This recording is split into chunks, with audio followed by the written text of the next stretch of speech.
কেমেৰাত আবদ্ধ কৰি পেলাই আমি মুখ্যমন্ত্ৰীলৈ দিম যে যোৰহাটে কেনেকৈ বিচাৰিছে এবাৰ জ্বলাকচোন জুবিন দাৰ কাৰণে জ্বলক এতিয়া কিন্তু গুৱাহাটীয়ে বিচাৰি আছে এই কথাটো আকৌ এবাৰ কৈছো গতিকে আপোনালোকে সকলোৱে মোবাইলটো জ্বলাওক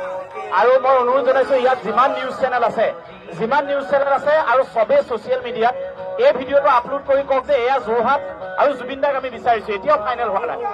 গতিকে সকলোৱে জ্বলক আৰু সকলোকে মই এই ভিডিঅ'টো কৰিবলৈ অনুৰোধ জনাইছো সকলো নাৰী পুৰুষ ইয়ং জেনেৰেশ্যন বৃদ্ধ সকলোৱে এইটো লওক আৰু ফেচবুকত এৰক যে এয়া আমি বিচাৰিছো কিয় জানেনে অলৰেডি জুবিন দা দিল্লী আহি আছে ৰাতি 2টা বজাত পাবহি আৰু তাৰ পিছত নিৰ্ণয় হ'ব কলৈ জুবিন দাক লৈ যোৱা হ'ব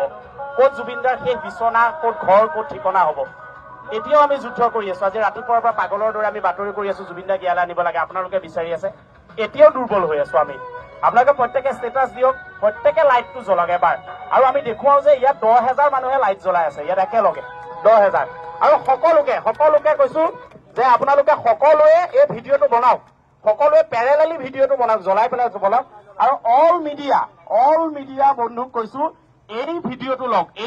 লওক আৰু এইটো চাৰ্কুলেট কৰিব লাগে মই অনুৰোধ জনাইছো যে ইমান ষ্ট্ৰং আমাৰ